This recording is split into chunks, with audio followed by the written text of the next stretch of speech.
السلام علیکم ورحمۃ اللہ وبرکاتہ نحمده ونصلي على رسوله الكريم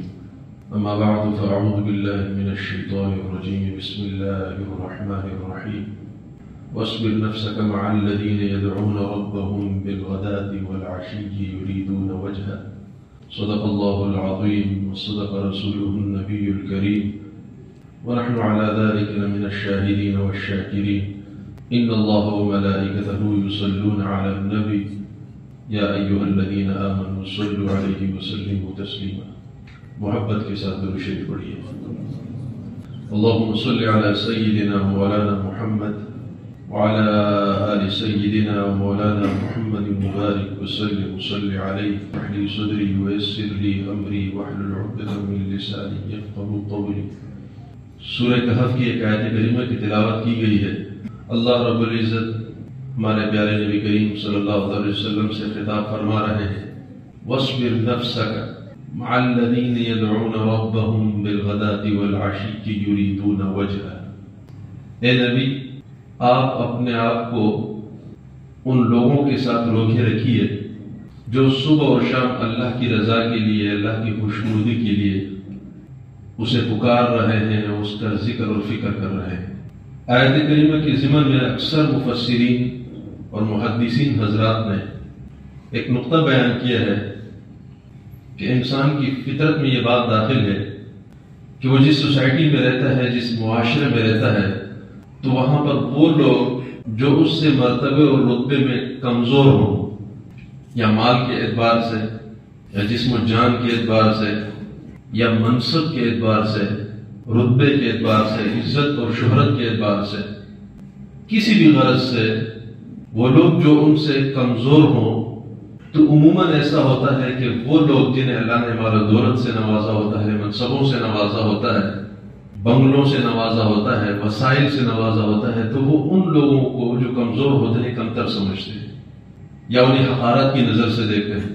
تو اللہ رب العزت نے آیت کریمہ میں خصوصی تنبیہ نبی کریم صلی اللہ علیہ وسلم کے لیے کی ہے کہ اے پیغمبر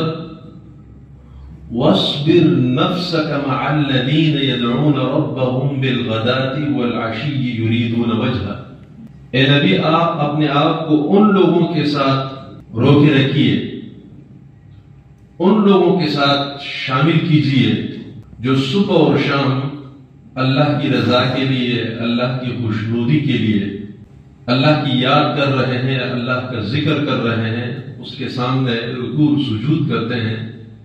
بظاہر اگر یہ لوگ کمزور ہیں، بظاہر اگر ان کے پاس مال و دولت اور ثروت نہیں ہے، اے نبی آپ کی آنکھیں ان سے تجاوز نہ کر جائیں ان لوگوں کی طرف جن کو اللہ نے مال و دولت سے نوازا ہے یا وسائل سے نوازا ہے، دنیا کی چمک دمک کی طرف اور دنیا کی روشنائیوں کی طرف آپ کی نظر کہیں نہ چلی جائے۔ ایک خصوصی تنبیہ ہے۔ میرے عزیز دوستو، قرآن کریم میں جب اللہ رب العزت نبی کریم صلی اللہ علیہ وسلم کی تعریفات میں آتے ہیں تو الفاظوں کے انبار لگا دیتا ہے، القابات کے انبار لگا دیتا ہے۔ یا ایھا النبی انا ارسلناک شاہدا ومبشرا ونذیرا وداعیا الی اللہ بإذنہ وسراجا منیرا وبشر المؤمنین۔ اے نبی، ہم نے آپ کو بشیر بنا کر بھیجا، شاہد بنا کر بھیجا، گواہ بنا کر بھیجا، ڈرانے والا بنا کر بھیجا، اللہ کے حکم سے اللہ کی طرف بلانے والا بنا کر بھیجا، روشن چراغ بنا کر بھیجا، سراج منیرا۔ القابات کے انبار لگا دیتا ہے۔ لیکن پورے قرآن کریم میں 2 یا 3 مقامات ایسے ہیں جہاں اللہ رب العزت نے پیارے حبیب صلی اللہ علیہ وسلم کی محبوبانہ انداز میں عتاب کیا ہے۔ حالانکہ اس پوری کائنات میں اللہ رب العزت کو اگر کوئی محبوب ذات اور ہستی ہے تو وہ صرف اور صرف جناب محمد الرسول اللہ صلی اللہ علیہ وسلم کی ذات ہے کہ اللہ رب العزت کو سب سے زیادہ محبوب ذات اس کائنات میں اور کوئی نہیں جتنے کہ جناب محمد الرسول اللہ صلی اللہ علیہ وسلم کی ذات ہے۔ لیکن پورے قرآن کریم میں 2 یا 3 مقامات ایسے ہیں جہاں نبی علیہ السلام کی محبوبانہ انداز میں عتاب کیا گیا ہے، یوں سمجھے ڈانٹ پلائی گئی ہے، اور ان میں ایک مقام سورہ عبسہ ہے۔ سورہ عبسہ کا آغاز ہے 30ویں سپارے کی 3ری سورت، اور اس سورت کا پس منظر کچھ یوں ہے کہ مشرکین کے بڑے بڑے سردار وہ رسول اللہ صلی اللہ علیہ وسلم کی مجلس میں آئے بیٹھے تھے۔ نبی علیہ السلام کی مکمل توجہ ان سرداروں کی طرف تھی، اور نبی علیہ السلام کے دل میں ہمیشہ یہی منشا تھی کہ کوئی بھی شخص وہ مجھ سے اسلام کی دولت لے لے، وہ کسی طریقے سے جہنم کی آگ سے بچ جائے۔ ہر وقت یہی ایک فکر نبی کریم صلی اللہ علیہ وسلم کے دماغ پر سوار رہتی کہ انسانیت کسی طریقے سے جہنم سے بچ جائے، اور انسانوں میں پھر وہ لوگ جو سردار ہوتے، جو منتظمین ہوتے، اگر وہ لوگ کبھی آتے تو نبی علیہ السلام کی توجہ اور زیادہ ان کی طرف بڑھ جاتی۔ آپ کے دل میں یہ منشا ہوتی کہ اگر یہ لوگ کسی طریقے سے اسلام میں داخل ہوئے تو ان کا اثر ان کے پورے علاقے پر جائے گا، اور بظاہر اس میں کوئی غلط بات بھی نہیں، مقصد نیک ہے۔ تو رسول اللہ صلی اللہ علیہ وسلم کی مکمل توجہ ان سرداروں کی طرف تھی۔ آپ ان کو دین سمجھا رہے ہیں، آپ انہیں اسلام سمجھا رہے ہیں، آپ انہیں توحید سمجھا رہے ہیں، قرآن کریم سمجھا رہے ہیں، اللہ کی وحدانیت سمجھا رہے ہیں۔ اسی دوران میں ایک صحابی جو نابینا تھے، اور نبی کریم صلی اللہ علیہ وسلم نے انہیں ان دنوں میں اذان کی ڈیوٹی بھی مسجد نبوی میں دی تھی، حضرت عبداللہ ابن ام مکتوم رضی اللہ تعالیٰ جلیل القدر صحابی ہیں۔ وہ نابینا بھی تھے، شاید انہیں مجلس کے آداب کا بھی پتہ نہ ہو بظاہر کہ کون ہے کون نہیں ہے۔ وہ دوڑتے بھی آئے، انہیں کوئی مسئلہ پیش آیا، کوئی شرعی مسئلہ پوچھنا ہوگا، انہوں نے نبی علیہ السلام سے سوالات کرنے شروع کیے، مسائل پوچھنا شروع کیے۔ تو نبی علیہ السلام کو ان کا وہ انداز تھوڑا ناگوار گزرا کہ بڑی مجلس میں ہوں، بڑے لوگ میرے ساتھ آئے بیٹھے ہیں، آپ تو اپنے ہو، آپ نے تو کہیں نہیں جانا، آپ بھی ادھر ہیں میں بھی ادھر ہوں، کوئی مسئلہ پوچھنا یہ تو چلتا رہے گا۔ اسی مجلس ہے، بڑے بڑے سردار بیٹھے ہیں، اگر ان میں ایک کو بھی اسلام کی توفیق مل گئی تو اس کا فائدہ بہت ہوگا۔ تو نبی علیہ السلام کو حضرت عبداللہ ابن ام مکتوم رضی اللہ تعالیٰ عنہ کا وہ انداز پسند نہیں آیا، تھوڑے سے شروع ہوئے، منہ موڑا، جسے ہمارے ہاں ہوتے نا، آپ کسی اہم بندے سے بات کر رہے ہو، وہ دوران میں آپ کا اپنا بندہ کوئی آگے ٹوکنا شروع کر دے تو بس اوقات ہم ناراضگی کا اظہار کرتے ہیں، بس اوقات کچھ بول نہیں سکتے اس بڑے آدمی کے سامنے، منہ بھی بند رکھتے ہیں یا اس کو ہاتھ سے ایسے روکتے ہیں یا منہ ایسا کر لیتے ہیں۔ تو ظاہر نبی علیہ السلام بھی انسان ہی تھے، تو نبی علیہ السلام کو وہ انداز ان کا پسند نہیں آیا، تو آپ بالکل شروع ہوئے۔ اسی دوران اللہ کی آیتیں اتری اور محبوبانہ انداز میں ڈانٹ پلائے نبی علیہ السلام، اور اللہ کا انداز بھی بڑا عجیب ہے۔ یہ سورت پڑھنے کی آپ میں سے ہر شخص ذرا گھر جائے سکون سے، سورہ عبسہ کا پس منظر بھی ذرا پڑھے، 30واں سپارہ ہے اور 3ری سورت ہے، اس کا پس منظر بھی پورا پڑھے، اور پھر جب آغاز ہے اس سورت کا اس پہ بھی ذرا غور کریں، اور ڈانٹ بھی بڑے عجیب انداز میں، یوں نہیں کہہ رہے کہ اے نبی آپ ایسا کر رہے ہیں، غائب کا صیغہ استعمال کیا، عبسہ، تم شروع ہوئے وہ سے مراد نبی علیہ السلام، یعنی آپ نے ناراضگی کا اظہار کیا، آپ نے گویا کہ منہ سا بنایا، ناراضگی کا منہ بنایا، تو تم شروع ہوئے وہ عبس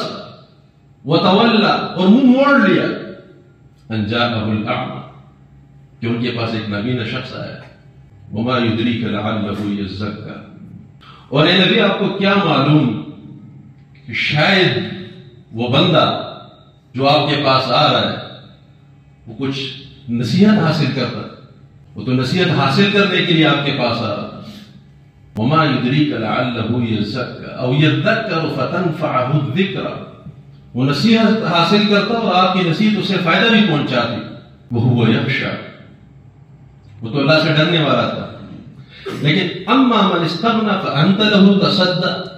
وہ لوگ جو مستغنی ہیں، بے نیاز ہیں آپ سے، آپ کی ذات سے، آپ کے دین سے، آپ کے خدا سے، فانت له تصدى، آپ ان کی فکر کر رہے ہیں، آپ ان کے لیے فکر مند ہے،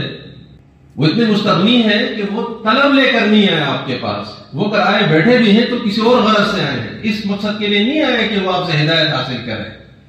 وما علیک الا یزکا، اور اے نبی اگر یہ لوگ نصیحت حاصل نہیں کرتے تو آپ کو ٹینشن لینے کی ضرورت نہیں ہے، آپ کو فکر مند ہونے کی ضرورت نہیں ہے، آپ کی گرفت نہیں ہوگی کہ انہوں نے نصیحت حاصل کیوں نہیں کی۔ آپ کا کام ہے ہدایت کی تبلیغ کرنا،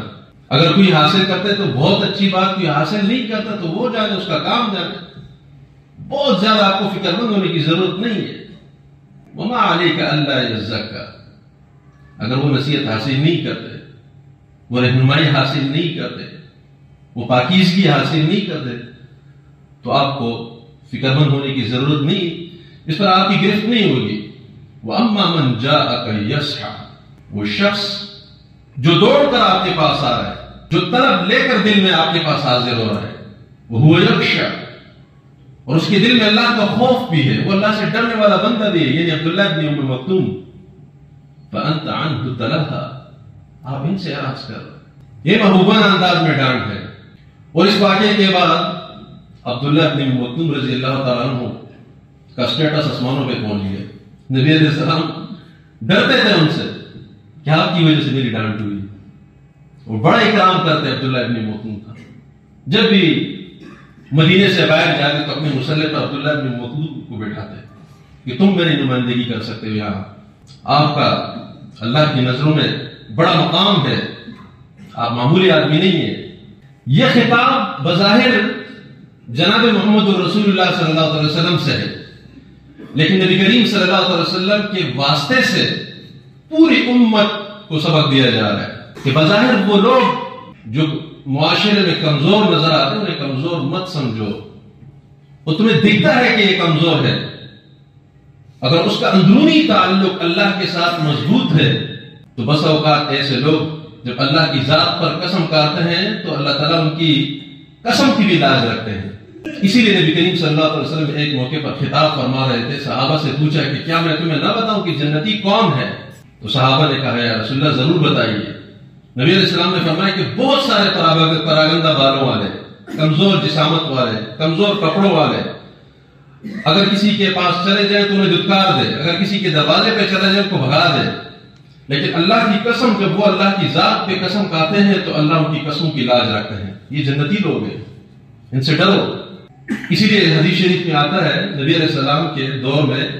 دو خواتین کی لڑائی ہوئی، ایک خاتون نے دوسرے خاتون کے منہ پہ مکہ رسید کیا جس سے اس کا دانت ٹوٹ گیا۔ اسلام کا قانون ہے کہ جتنا جرم کرو گے بدلے میں قصاصاً اتنا ہی معاوضہ دینا پڑے گا۔ دانت توڑا تو دانت کے بدلے دانت، ناک توڑی ہے تو ناک کے بدلے ناک، آنکھ توڑی ہے تو آنکھ کے بدلے آنکھ۔ نبی علیہ السلام نے قصاصاً فیصلہ صادر کر دیا کہ مقابل میں اب دانت ٹوٹا جائے گا۔ تو اس خاتون کا کوئی عزیز تھا، بزرگ، بظاہر کمزور نحیف جسم، اس نے کہا واللہ لأبعثک بالحق یا محمد، اے محمد صلی اللہ علیہ وسلم جس ذات نے آپ کو برحق نبی بنا کر بھیجا، لا تکسر فیہا، اس خاتون کا دانت نہیں ٹوٹا جائے گا۔ اور اس نے یہ بات کوئی عناد کی وجہ سے نہیں کی،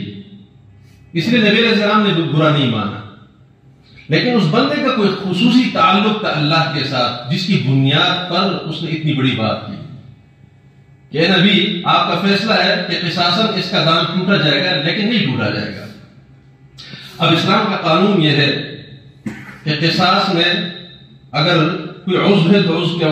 بدلے عضو ہے، دانت کے بدلے دانت، ہاتھ کے بدلے ہاتھ، لیکن اسلام کا یہ بھی قانون ہے کہ اگر صاحب حق خود معاف کر دے یا اس کے ورثاء معاف کر دے تو قصاص ساقط ہو جاتی ہے۔ اب جب وہ موقع ہے قصاص کا تو اللہ کا کرنا ایسا ہوا اس خاتون کے دل میں رحم آ گیا، اس نے معاف کر دیا۔ اب جب اس نے معاف کر دیا تو نبی علیہ السلام نے معاف کر ارشاد فرمایا کہ اللہ کی قسم کچھ لوگ ایسے ہیں جو بظاہر پراگندہ بالوں والے ہوں گے، جن کے جسامت کمزور ہوں گے، دکھنے میں کمزور ہوں گے، لیکن ان کے تقوی کا یہ عالم ہوتا ہے، اللہ کے ساتھ تعلق کا ایسا خصوصی یہ عالم ہوتا ہے کہ جب وہ اللہ کی ذات پر قسم کھا لیتے ہیں تو اللہ ان کی قسموں کے لاج رکھتے ہیں، جیسے کہ یہ شخص۔ تو میرے عزیز دوستو، کہنے کا مقصد یہ ہے کہ اللہ ہمیں تقوی کی توفیق دے، ایسا تقوی کہ جب ہم اللہ کی ذات پر قسم کھائے تو اللہ ہمارے قسموں کی لاج رکھ لے، اور ہم میں سے وہ لوگ جو کمزور ہیں ہم انہیں کمزور نہ سمجھیں۔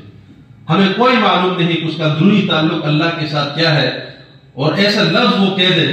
کیونکہ نبی علیہ السلام نے حدیث شریف میں یہ بھی فرمایا کہ کل عتل جواد فی النار، جنتی کی بات تو بتائی، عتل جس کے چہرے پر ہر وقت پریشانی اور تکلیف رہتی ہے، جو کمزور لوگوں کے ساتھ بات کرتے ہوئے خود کی توہین سمجھتا ہے، یہ عتل لوگ ہیں۔ جواز جس کے ماتھے پر ہر وقت 12 بجے رہتے ہیں، نبی علیہ السلام نے فرمایا کہ کل عتل جواد متکبر فی النار، اس تکبر کو، اس عتل کو جو دوسروں سے بات کرتے ہوئے خود کی توہین سمجھتا ہے، ایسے لوگوں کے بارے میں فرمایا کہ جہنمی لوگ ہیں۔